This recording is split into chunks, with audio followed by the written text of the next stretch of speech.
இது எங்க கோட்டைன்னு அதிமுகவும் பாஜகவும் மார்த்தட்டி கொள்ற கொங்கு மண்டலத்துல யார் கொடி பறக்க போகுதுங்கிற போட்டியில இந்த முறை திமுகவும் நேரடி மோதலுக்கு தயாராயிட்டு இருக்கு. ரொம்ப முக்கியமா கொங்கு மண்டலம் யாருக்கு சொந்தமாக போகுதுங்கிறதுல கட்சிகளுக்குள்ள ஒரு கோல்டு வார் சத்தம் இல்லாம நடந்துட்டு இருக்கு. இந்த கொங்கு மண்டலத்துக்குட்பட்ட 7 தொகுதிகளிலையும் திமுக, அதிமுக, பாஜக கட்சிகளுக்கு இடையே மும்முறை போட்டி நடந்து வரும் நிலையில களம் எப்படி இருக்கு அப்படிங்கறத பார்க்கலாம். கொங்கு பெல்ட்டோட ரொம்ப முக்கியமான ஒரு தொகுதி தான் கோவை. கடந்த 2019 மக்களவை தேர்தல்ல இந்த தொகுதியில திமுக கூட்டணியில போட்டியிட்ட சிபிஎம் கட்சியோட PR நடராஜன் பெரும் வெற்றியை பெற்றிருந்தாரு. பாஜகவோட CP ராதாகிருஷ்ணன் 2ஆம் இடத்தை பிடிச்சிருந்தாரு. ஆனா வர இருக்கிற மக்களவை தேர்தல்ல இந்த தொகுதியில திமுக நேரடியா களமிறங்க இருக்காங்க. அதிமுகல இருந்து திமுகவுக்கு வந்த முன்னாள் கோவை மேயர் கணபதி ராஜ்குமார இந்த தொகுதியில களமிறக்குறாங்க. தேர்தல் கள வேலைகளை பார்க்க அமைச்சர்கள் முத்துசாமி மற்றும் TRP ராஜாவுக்கு கூடுதல் பொறுப்புகளை கொடுத்திருக்காங்க திமுக தலைமை. இந்த தொகுதியை சிபிஎம் கிட்ட இருந்து திமுக திருப்பி வாங்கினதை அடுத்து திமுக பிரதிநிதிகளுக்குள்ள நிறைய போட்டி இருந்துச்சு. ரொம்ப முக்கியமா மக்கள் நீதி மையத்துல இருந்து திமுகவுக்கு தாவின மகேந்திரனும் இந்த தொகுதியில ஆல்ரெடி ஒர்க் பண்ணி இருக்கிறதுனால ஜெயிக்க முடியும்னு நம்பிக்கையா கேட்டிருந்தாரு. ஆனா கடைசியில கணபதி ராஜ்குமாருக்கு இந்த தொகுதியை திமுக தலைமை ஒதுக்கிச்சு. இதனால ஒரு பக்கம் திமுகவோட பெரும் தலைகள் அப்செட்ல இருந்தாலுமே தலைமையோட பேச்சுக்கு அடிபணிச்சு தீவிரமா வேலையில இறங்கி இருக்காங்க. அதே சமயம் அதிமுக சிங்கை ராமச்சந்திரனை இந்த தொகுதியில வேட்பாளரா களமிறக்கி இருக்காங்க. கடந்த 2019 தேர்தல்ல பாஜக அதிமுக கூட்டணியில இருந்ததுனால 2ஆம் இடத்தை பிடிக்க முடிஞ்சது. ஆனா இப்போ 2 கட்சிகளும் எதிரெதிர் துருவங்களா இருக்கிறதுனால மீண்டும் விட்ட தொகுதியை பிடிக்கணுங்கிற ஒற்றை நோக்கோட வேலை செஞ்சுட்டு இருக்காங்க அதிமுக. ராமச்சந்திரனை வெற்றி பெற வைக்கணும் அப்படிங்கிற முனைப்புல அதிமுக முன்னாள் அமைச்சரும் அதிமுகவோட கோவை தளபதியுமான SP வேலுமணி களத்துல இறங்கி இருக்காரு. அடுத்து பாஜக இந்த தொகுதியில அண்ணாமலையை களமிறக்குறாங்க. வேட்புமனு தாக்கல் முதல் பல சர்ச்சைகளையும் தாண்டி தேர்தல் வேலைகளுக்கான பணப்பட்டுவாடாக்காக பூத் கமிட்டி உறுப்பினர்களை தேடினா மெம்பர்ஸ் இல்லைன்னு கடுமையான மன உளைச்சல்ல இருக்காரு அண்ணாமலை. கோவையில ஜெயிச்சே தீர்வேன்னு சவால் விட்டதுக்காக கர்நாடகா, கரூர்னு வெளியூர்கள்ல இருந்து 7000 பேரை தேர்தல் களத்துல வேலை பார்க்க கோவையில இறக்கி இருக்காங்க பாஜக. இப்படி அண்ணாமலைய டெபாசிட் வாங்க விடக்கூடாதுன்னு திமுகவும் 2ஆம் இடத்தை கூட வாங்க விடக்கூடாதுன்னு அதிமுகவும் கடுமையா வேலை செஞ்சுட்டு இருக்க இந்த கோவை தொகுதியில மக்கள் தீர்ப்பு யார் பக்கம்ங்கிறத பொறுத்திருந்துதான் பார்க்கணும். அடுத்ததா திராவிட கட்சிகள்ல ஒன்னான அதிமுகவுக்கு வெற்றி வாய்ப்புகளுக்கு கூடுதல் சாத்தியமான பொள்ளாச்சி தொகுதி. இந்த தொகுதியில மடத்துக்குளம் ஒன்றிய திமுக செயலாளருக்கும் ஆனைமலை ஒன்றிய அதிமுக செயலாளருக்கும் இடையேதான் போட்டியே. திமுக தேர்தல் கள பணிகள்ல அனுபவம் வாய்ந்த ஈஸ்வரமூர்த்தியை இங்க களமிறக்குறாங்க. வெற்றி வாய்ப்பை உறுதி செய்ய இந்த தொகுதியில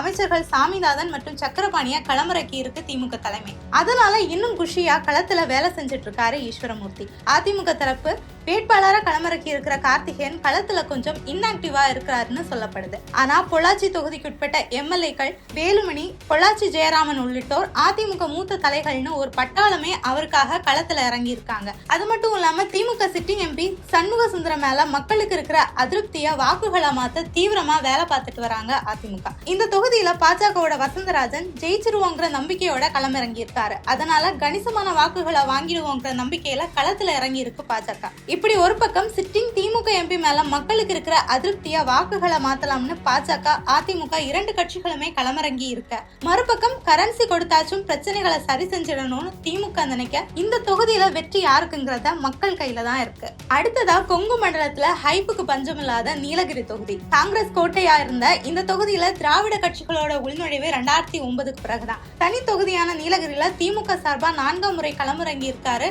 RSS. சிட்டிங் MP திமுகவோட மூத்த அரசியல்வாதிங்கிறதால மக்களுக்கு மிகவும் பரிச்சயமானவர் RSS. எப்பவும் அதிரடியா பேசி சர்ச்சையில சிக்கிறதுனால நிதானமாவே மக்கள் மத்தியில பிரச்சாரத்துல ஈடுபட்டு வராரு. இங்க பாஜக தன்னோட அஸ்திரமா எல்முருகனை களமிறக்கி இருக்காங்க. ஏற்கனவே எல்முருகனா RSS வாங்குற டாக் இருந்த நிலையில தான் அவருக்கு மத்திய பிரதேச மாநிலங்களவை உறுப்பினரா பொறுப்பை கொடுத்து டெல்லியில அமர்த்தினாங்க பாஜக தலைமை. இதனால பாஜக நீலகிரியில யார வேட்பாளரா களமிறக்குறாங்க அப்படிங்கிற டிஸ்கஷன் ரொம்ப ஹைப்பை உருவாக்கிச்சு. RSSக்கு பாஜக ஓபன் சேலஞ்ச் விட்ட இந்த தொகுதியில கடைசியா எல்முருகனையே களமிறக்கி இருக்கு பாஜக.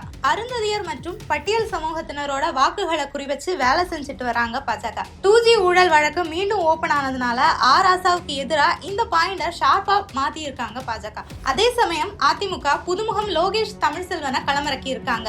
அப்பா தனபால் அதிமுக முன்னாள் சபாநாயகர் அப்படிங்கறதுனால அது அவருக்கு ஒரு பெரிய பிளஸ்ஸா இருக்கு. எதிர்த்தரப்புல 2 சீனியர்கள் அப்படிங்கறதுனால எப்படியாச்சும் 2ஆம் இடத்தையாச்சும் எப்படியாச்சும் பிடிச்சாகணும் அப்படிங்கிற முனைப்புல அதிமுக சீனியர்கள் எல்லாம் தீயா களத்துல இறங்கியிருக்காங்க. எதிர் விமர்சனங்களை மீறி சிட்டிங் எம்பி ஆர் ராசா மீண்டும் இந்த தொகுதியை கைப்பற்றுவாரா, எல் முருகன் வெர்சஸ் ஆர் ராசா கள போட்டி எப்படி இருக்கும் அப்படிங்கறத பொறுத்திருந்து பார்க்கலாம். அடுத்ததா கொங்கு பெல்ட்டோட இன்னொரு முக்கியமான தொகுதியா பார்க்கப்படுற திருப்பூர்ல மீண்டும் திமுக கூட்டணியில இருக்கிற சிபிஐ போட்டியிடுறாங்க. சிட்டிங் எம்பியா இருக்க சுப்ராயனுக்கு மீண்டும் இந்த முறை வாய்ப்பு வழங்கப்பட்டிருக்கு. ஏற்கனவே பின்னலாடை துறையில நிலவி வர பிரச்சனைகள் பத்தி அவர் இன்னும் ஸ்ட்ராங்கா மக்களவையில எதிரொலிக்கல அப்படிங்கிற அதிருப்தி மக்கள் மத்தியில இருக்கு. அதே சமயம் எப்ப வேணாலும் மக்கள் அணுகக்கூடிய அளவுக்கு ரொம்ப எளிமையானவர் அப்படிங்கறதும் அவருக்கு ஒரு பிளஸ்ஸா இருக்கு. அது மட்டும் இல்லாம அவருக்கு துணையா களவேலைகளுக்காக அமைச்சர் சாமிநாதனையும் களமிறக்கி இருக்கு திமுக தலைமை. அதிமுக தரப்புல களமிறக்கப்பட்டிருக்கிற புதுமுக வேட்பாளர் அருணாச்சலத்துக்காக அதிமுக சீனியர்களான பொள்ளாச்சி ஜெயராமன், செங்கோட்டையன், முன்னாள் அமைச்சர் கருப்பண்ணான்னு அதிமுகவோட பெரும் தலைகள் எல்லாம் களத்துல இறங்கி இருக்காங்க. டஃப் கொடுக்கிறோமோ இல்லையோ 2ஆம் இடத்தை பிடிச்சே ஆகணும் அப்படின்னு தீவிரமா வேலை செஞ்சுட்டு வராங்க. அதே சமயம் பாஜக வேட்பாளர் ஏபி முருகானந்தத்தை தொகுதி மக்கள் மத்தியில ரெஜிஸ்டர் பண்றதுக்கே திணறிட்டு வராங்க பாஜக. கோவை பொள்ளாச்சின்னு 2 தொகுதிகளை ஆப்ஷனா வச்சிருந்த முருகானந்தத்தை பெரும் புள்ளிகள் பின்னுக்கு தள்ள பரிச்சயமே இல்லாத திருப்பூர் தொகுதியில களமிறங்க போறாரு. இப்படி ஹெவி காம்படிஷன் இல்லாம இருக்கிற திருப்பூர்ல மீண்டும் காம்ரேட் சுப்ராயனுக்கு வெற்றி வாய்ப்பு அதிகம்னு பேச்சுகள் அடிபடுது. கொங்கு மண்டலத்துல கடந்த சில நாட்களா டாக்கா மாறி இருக்கிற தொகுதி தான் ஈரோடு.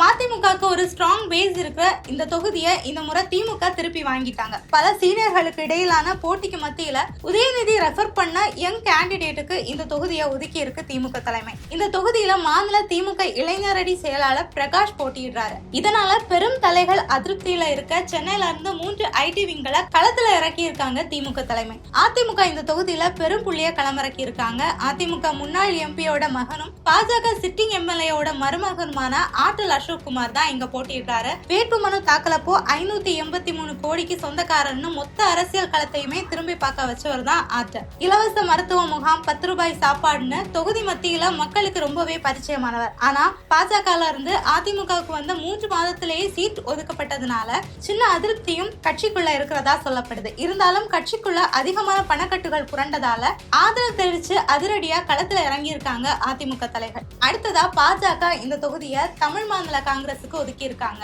கள நிலவரம் அறிஞ்சு யுவராஜ், முன்னாள் எம்எல்ஏ விடியல் சேகர்னு எல்லாருமே பின்வாங்க இந்த தொகுதியில மத்திய மாவட்ட தலைவர் விஜயகுமார களமிறக்கி இருக்கு பாஜக. இப்போ சிட்டிங் எம்பியா இருக்க மதிமுகவோட கணேசமூர்த்தி எவ்வளவு ட்ரை பண்ணியும் அவருக்கு சீட் கிடைக்காத விரக்தியில தற்கொலை முயற்சி செஞ்சாரு. அதை அடுத்து அவரோட மரணத்தை வாக்குகளை மாத்த எதிர்கட்சிகள் முயற்சி பண்ணிட்டு வராங்க. இதனால திமுகவுக்கு சற்று சவாலா விளங்குற இந்த தொகுதியில வெற்றி கொடிய எந்த கட்சி நாட்ட போகுது அப்படிங்கறத பொறுத்திருந்துதான் பார்க்கணும். கொங்கு மண்டலத்துல வன்னிய சமூகத்தினரோட வாக்குகள் வெற்றியை தீர்மானிக்கிற ஒரு முக்கியமான தொகுதி சேலம். அதிமுகல இருந்து 2009ல திமுகவுல ஐக்கியமான செல்வ கணபதிய சேலத்துல களமிறக்கி இருக்கு திமுக தலைமை. இதனால திமுகவுல பல சுணுக்கங்கள் இருந்தாலுமே சேலத்துல அதிமுகவுக்கு டஃப் கொடுக்கிற செல்வ கணபதி தான் ரைட் பர்சன் தலைமை கன்வின்ஸ் பண்ண வேற வழி இல்லாம திமுக பிரதிநிதிகளும் களத்துல இறங்கி இருக்காங்க. அடுத்ததா அதிமுக தரப்புல ஓமலூர் அதிமுக எம்எல்ஏ உறவினரான விக்னேஷ களமிறக்கி இருக்காரு பழனிசாமி. சொந்த தொகுதிங்கிறதுனால ஜெயிச்சே ஆகணும் அப்படிங்கிற கட்டாயம் ஒருபுறம் இருக்கு. எடப்பாடி பழனிசாமியோட செல்வாக்க நம்பி வேலையில தீவிரம் காட்டிட்டு வராங்க அதிமுக. பாஜக இந்த தொகுதியை பாமகக்கு ஒதுக்கி இருக்காங்க. பாமகவோட அண்ணாதுரை இந்த தொகுதிக்கு புது முகம் அப்படின்னாலுமே வன்னியர் வாக்குகளை குறிவச்சு கள வேலைகளை செஞ்சுட்டு வராங்க. இந்த தொகுதியில திமுக அதிமுகங்கிற 2 பெரும் கட்சிகளுக்கு பாமக வலுவான டஃப் கொடுக்குமா அப்படிங்கறத பொறுத்திருந்து பார்க்கலாம். கொங்கு மண்டலத்துக்கு உட்பட்ட முக்கியமான தொகுதிகள்ல ஒண்ணு நாமக்கல். 2019 போலவே இந்த மக்களவை தொகுதியை மீண்டும் கூட்டணி கட்சியான கோமாதேகாவுக்கு ஒதுக்கி இருக்கு திமுக. முதல்ல இந்த தொகுதியில வேட்பாளரா நிப்பாட்டப்பட்ட சூரியமூர்த்தியோட சர்ச்சை பேச்சு இணையத்துல வைரலான நிலையில அவருக்கு பதிலா மாதேஸ்வரன் என்பவரை களமிறக்கி இருக்காங்க கோமாதேகா. ஆனா பட்டியலின மக்களோட நிலத்தை அபகரிச்சவர்னு அவர் மேலே குற்றச்சாட்டுகள் எழ இந்த தொகுதி திமுக தலைமைக்கு பெரும் தலைவலியா மாறி இருக்கு. அதே சமயம் அதிமுக இங்க தமிழ்மணிய வேட்பாளரா களமிறக்கி இருக்காங்க. இந்த தொகுதியில திமுகவுக்கு டஃப் கொடுக்கணும்னா நிறைய செலவு பண்ணணும் அப்படின்னு அதிமுக சீனியர்கள் எல்லாம் தயங்க ரொம்ப இன்ட்ரெஸ்டடா முன் வந்திருக்காரு தமிழ்மணி. அடுத்ததா அதிமுக திமுகன்னு தமிழ்நாடோட பிரதான கட்சிகள்ல எல்லாம் வலம் வந்து கடைசியா இப்போ பாஜக ஐக்கியமாகி இருக்க KP ராமலிங்கத்தை இந்த தொகுதியில களமிறக்கி இருக்கு பாஜக. தேர்தல் களமும் தொகுதியும் நல்ல பரிச்சயமானதுதான். ஆனா களவேலி பார்க்க ஆள் இல்ல அப்படிங்கறது பெரிய பேக் ஃபேரா அவருக்கு இருக்கு. இப்படி பாஜக அதிமுக திமுகன்னு பெரும் கட்சிகள் முட்டி மோதிக்கிட்டு வர கொங்கு மண்டலத்துல யாரோட கை ஓங்க போகுது அப்படிங்கறத பொறுத்திருந்து பார்க்கலாம்.